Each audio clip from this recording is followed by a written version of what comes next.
There is a strange moment when someone insists they feel nothing for you, and somehow, instead of making you believe them, it makes you notice how hard they are trying to convince themselves. Because indifference does not usually require a defense. When a person genuinely feels nothing, there is nothing to protect, nothing to explain, nothing to repeatedly prove. They simply move through your presence as though it carries no weight. But when someone becomes unusually determined to make you believe they do not care, something else can be happening beneath the surface. The harder they push the feeling away, the more energy they spend keeping it contained, and eventually you begin to notice something uncomfortable. People rarely fight this hard against emotions that mean nothing to them. That is what makes certain people so difficult to understand. They can stand directly in front of what they feel and still behave as though it isn't there. They can become colder precisely when they feel themselves becoming more attached. They can become distant when closeness starts affecting them. They can dismiss the importance of your presence while becoming strangely aware of everything you do. And from the outside, it looks like contradiction. One moment they seem affected by you, the next they behave as though you are irrelevant. One moment something about you clearly reaches them, and the next they become almost determined to erase the evidence. You start wondering whether you imagined a connection, whether you misunderstood every subtle shift, whether you assigned meaning to something that never existed. But the human mind has a peculiar relationship with emotions it considers dangerous. When a feeling threatens the identity someone has built around themselves, they do not always surrender to it. Sometimes they attack it. They tell themselves they are not attached because attachment would make them vulnerable. They convince themselves they are not jealous because jealousy would reveal that someone has become important. They insist they are not attracted because admitting attraction would mean admitting that another person has gained psychological access to them. They call it curiosity, familiarity, habit, chemistry, irritation, anything except what it actually feels like. The label, and this is where denial becomes interesting. Denial is not always the absence of feeling. Sometimes it is the mind's attempt to control a feeling that has become inconvenient. Think about the difference between someone who truly does not care and someone who is trying very hard not to care. The first person does not need to monitor themselves. They do not need to calculate how close they should stand, how much warmth they should show, how long they should remain, or how quickly they should pull away. Their behavior is effortless because there is no internal conflict. But the second person is constantly managing something. They are trying to regulate their reactions before those reactions reveal more than they intended. That is why their behavior can feel strangely mechanical.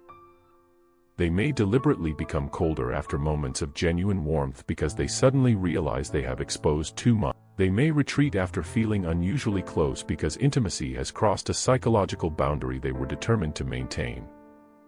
They may minimize an experience that clearly affected them because acknowledging its importance would give it power. The withdrawal is not necessarily proof of love, but it can be evidence of conflict. The feeling is there, and another part of them does not want the feeling to matter. And conflict creates intensity. A person who feels nothing does not spend much energy resisting. A person who feels something and refuses to accept it can become consumed by the resistance itself. That is why sometimes the person who claims you mean nothing seems strangely affected by your presence. They notice changes they should not care about. They become sensitive to your mood. They remember small details they supposedly forgot. They react differently when you are distant than when you are near. They may appear calm while their attention keeps drifting back toward you. And perhaps the strangest part is that they may not even understand why they are doing it. Because emotional attachment does not always arrive as a conscious decision. Sometimes the mind recognizes someone as important long before the conscious self is willing to admit it. You can become significant to someone without them ever deciding that you should be. Familiarity deepens. Emotional associations accumulate. Certain moments become attached to your presence. Your voice, your mannerisms, your reactions, the way you make them feel about themselves, these things quietly become part of their internal world. Then one day they realize that your absence feels different from the absence of everyone else. Because now the question is no longer, do I like this person? The more uncomfortable question becomes, why does this person have the ability to affect me? That question threatens control. People often tolerate attraction much more. Attraction can be romanticized. Dependence feels dangerous. Attraction says, I want you. Dependence whispers, you can change how I feel. And for someone who values emotional control, the second realization can be far more disturbing. So they start creating distance. Not necessarily because the feeling disappeared, but because the feeling became too visible to themselves. This is, someone lets their guard down, becomes unusually open, allows themselves to enjoy your presence without analyzing. Their behavior becomes restrained. Their warmth becomes inconsistent. Their personality seems to retreat behind a wall that was not there before. It can feel like they suddenly stopped caring. But sometimes what actually happened is that they noticed themselves caring. And those are two completely different things. The first is emotional disappearance. The second is emotional alarm. The tragedy is that from the outside, both can look almost identical. You see the distance. You feel the coldness. You notice the sudden change in energy. You do not see the argument happening inside their mind. You do not see the part of them that enjoyed being close and the other part that immediately became suspicious of that enjoyment. You only experience the consequence. And that is where people become trapped trying to decode someone else's behavior. They look for one perfect sign that proves the feeling is real. But human emotion rarely reveals itself through one isolated behavior.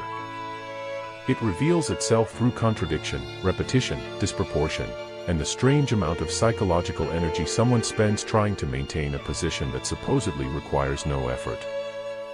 If someone truly does not care, your presence does not need to be controlled. If someone truly feels nothing, your attention does not become threatening. If someone is genuinely indifferent, they do not need to repeatedly convince themselves that they are indifferent. The more interesting question is not whether denial proves love. It doesn't.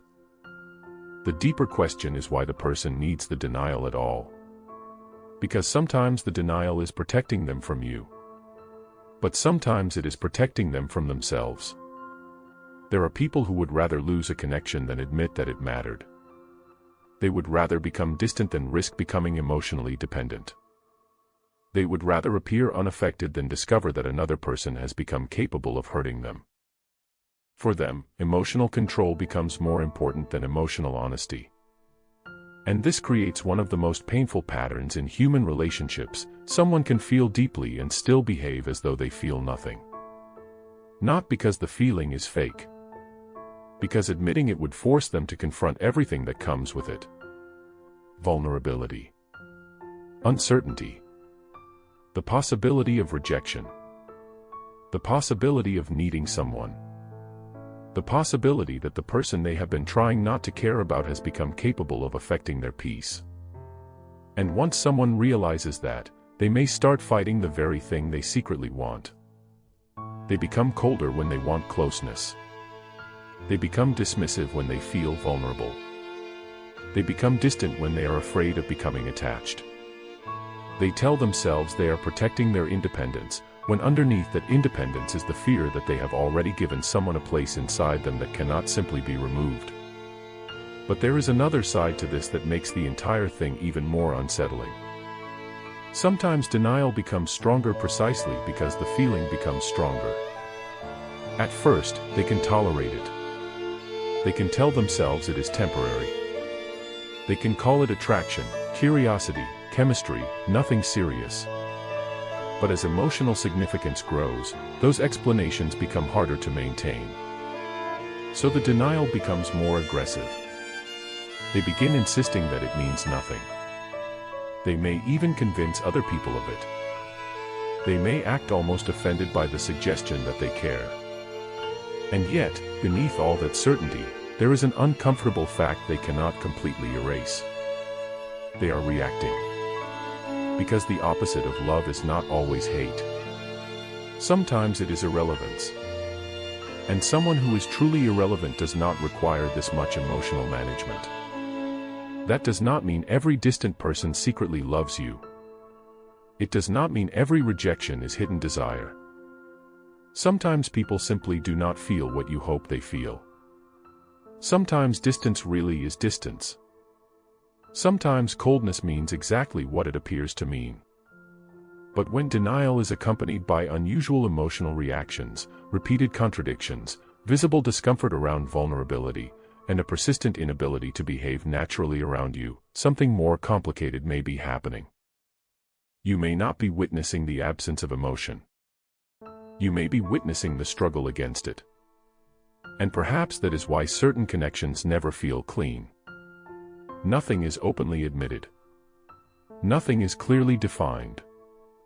Yet something seems to exist in the spaces between what is said and what is done. You can feel the tension without being able to prove its source. You notice how quickly their composure changes when the emotional distance becomes too small. You notice how differently they behave when they believe they are losing control. You notice that the person who claims you do not matter sometimes behaves like someone terrified that you might. And eventually you stop asking whether they feel something. You start asking why they are so determined not to. Because sometimes the most revealing thing about a person's emotions is not what they willingly show you. It is what they become desperate to hide. And maybe that is the cruelest part of all. A person can spend months denying an attachment, suppressing a desire, explaining away a connection, convincing themselves that they are completely unaffected. They can build an entire identity around not needing you. And still, somewhere underneath all of it, the feeling remains. Not because denial makes love stronger, but because you cannot always silence an emotion simply by refusing to name it. Eventually, the truth has a way of appearing through the cracks, in the hesitation, in the sudden distance, in the reaction that was far too intense for someone who supposedly felt nothing. And when that happens, you realize something you may have been missing all along. The most revealing person in the room is not always the one who admits what they feel. Sometimes it is the one who keeps insisting they feel nothing while spending all their energy trying to prove it. Because indifference is quiet. But suppressed emotion has a strange way of making noise.